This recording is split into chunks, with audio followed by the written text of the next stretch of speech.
I'd be willing to bet that Kingdom Hearts loses a pretty good chunk of its potential player base due to the fact that it is widely known as a convoluted show. Well, fear not, ladies and gentlemen, because today I am going to baby step you through Kingdom Hearts 1 and the Phantom Menace. Or something like that. After what looks like a far-off memory, or is it a scattered dream? I don't know. Anyway, we start off on Density Islands as boy, and girl run around laughing like the innocent little children they are. That have no idea that their world is about to be smashed the to bits by what I can really only describe as the hair that gets caught in the plug hole. Oh, also, there's a door, a guy in a cloak, and a key. And then Sora's all like, I want to go to other worlds. And Riku's like, yeah. And Density Island gets Hakai'd. Afterwards, a dazed and confused Sora wakes up in Trampoline Town and gets off with a dog.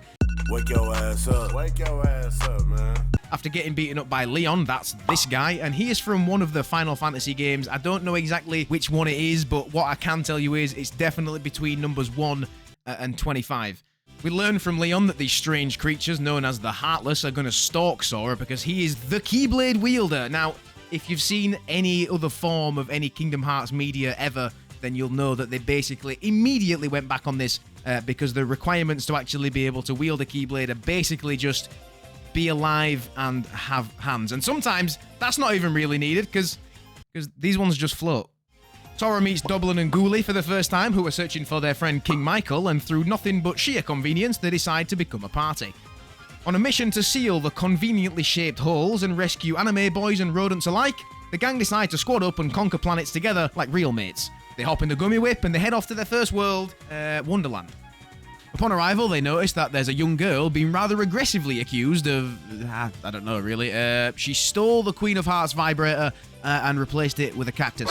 This is Alice. Remember her. She's very, very important. Sauron, Gobble, and Duck take it upon themselves to help her out by attempting to prove her innocence by going on a hunt for evidence against the true culprit, which is the Heartless. All the while being followed around by this cat.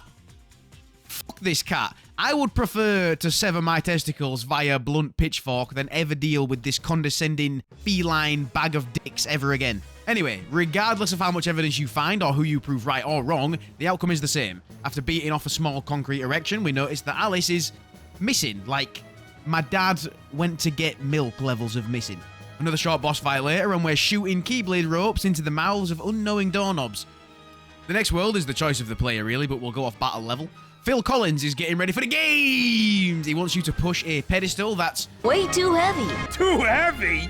Since when have you been such a little pussy? Following that, you engage in a fight with some barrels, a rather spiffingly dressed Cloud, and a dog, thus being dubbed Junior Heroes by DeVito himself, and swiftly moving on. Welcome to the jungle! We've got animal abuse and shotguns being thrown around by old Johnny Bravo over there. Honestly, there's a bunch of up and down here. You climb a bunch of trees and you climb back down the trees, but the basic gist is that there's monkeys, right? And the evil British man wants to harvest their organs and eat their skin because of a new TikTok trend. Apparently, gorilla skin reduces British dickhead disorder, so Clayton is all over it. In a valiant attempt to prevent organ harvesting, the gang puts a stop to his evil schemes by bashing his fucking head in. It was later revealed that his brain bled and he died, so Sora is a straight-up murderer. Upon swiftly returning to Trampoline Town with the hopes of finding out what the mysterious Lego pieces do, we are met with our old pal Riku, who has unfortunately begun his manipulation arc, and relieved Sora's all like, fucking hell, your face is getting a bit fat, mate, and then Riku's all like, yeah.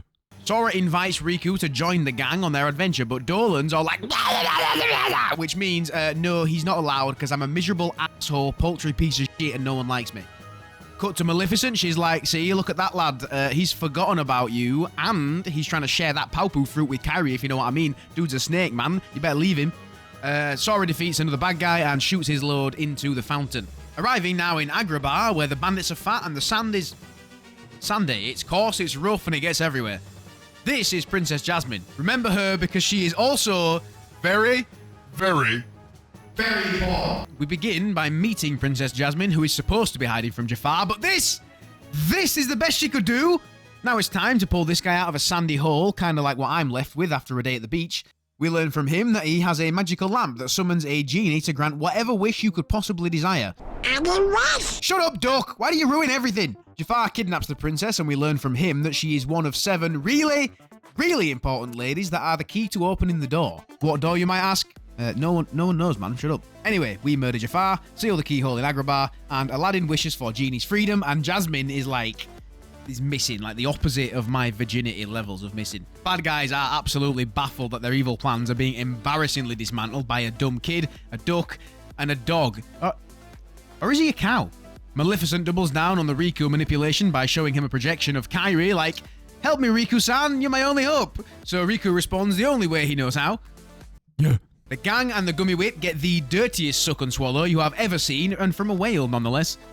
Within the inside of Monstro, the gang meets Chapati, who is dealing with his troublesome young wooden boy, Pinecone. He has persistently been a disobedient little fuck, and it turns out that the manipulation tactic is one that Riku has quickly adapted in order to convince Pinecone to behave like a little twat. Well, listen up, kids, before you get the idea that running away sounds fun, the stomach of a whale's yeast infection is where that lands you. He is unusual. Not many puppets have hearts. I'm not sure, but maybe he can help someone who's lost theirs. I don't know if you lot heard what Riku just said, but it was basically, I'm going to rip out your son's heart and shove it in my friend. And Pinecone dies. So, this world isn't canon, as you all know, and as far as I'm concerned, we can just throw it right in the fucking bin. But, I'll give you a quick rundown for those that don't know. King Man is pissed because someone stole his crown, so Sora, Donald, and Goofy go on a death-defying mission to get the crown back, so he doesn't murder Sebastian the Crab. Meanwhile, Ursula and her pet dinosaur snakes mind control everybody in order to take over the world. Sora, Donald, and Goofy become men and save the day, and everyone's chill. I'm pretty sure that's right. Right, this one's serious. When you get to Spooky Town, you are met with Dr. Doofenshmirtz, who is trying to make the ultimate sex puppet. The last one he made was so good, it put him in a wheelchair, so he's set a pretty high standard for himself. The gang gathers all the parts required to make such a thing, but they get stolen by some kids, and I guess we'll just drop that and leave it where it is. The kids snitch on us to a big fat sack of bugs, and a fight ensues. We brutally murder him, and then as a last-ditch effort, he transforms into a house. Now, you might be thinking... Wheelbite, how does that make any sense? It doesn't. We just kind of accept it and move on. After shooting spooky Keyblade loads, everybody's happy, and the world is saved. Never Neverland. We begin on Captain Fuck's boat. Riku, who has gone from being naive and dumb, is now just a straight-up arrogant fuck-knuckle. He reveals to Sora that he has Kairi and... I know she might look like a brain-dead zombie with nothing to say that has any sort of value, but I assure you that this is just her everyday self. We find out that Wendy of Neverland isn't one of the 7 keys to the secret door, or Princesses of Heart. But she does still get kidnapped because Captain Hook wants to cut her foot off and replace his missing hand with it. Frying Pan and Tinkerbell teach Sora how to fly, and after a terrible boss fight with Hook, Sora takes the opportunity to spaff Keyblade juice on one of the most popular landmarks in London. It's the clock. Hollow Bastion. This one is long as shit, and it's like super complicated, so I'll baby step you through it nice and slow, okay? Turns out Riku is just that cool that he is also worthy of being the Keyblade Master because he has a higher cholesterol than Sora. So he takes the Keyblade, and Sora, just being the pussy-ass bitch that he is, just lets it happen. And then because Doblin and Gooble's instructions from Mookie was just to follow the Keyblade guy, they leave Sora in a puddle of his own piss to cry. Sora meets Furry, who is trying to find Belle because she also is super important. Like, I can't quite stress enough the importance of these 7 Princesses of Heart. They're basically the key to the universal survival of mankind. We team up with Furry and do some shit until Sora finds his way back to Riku, who seems ever so slightly further west than before.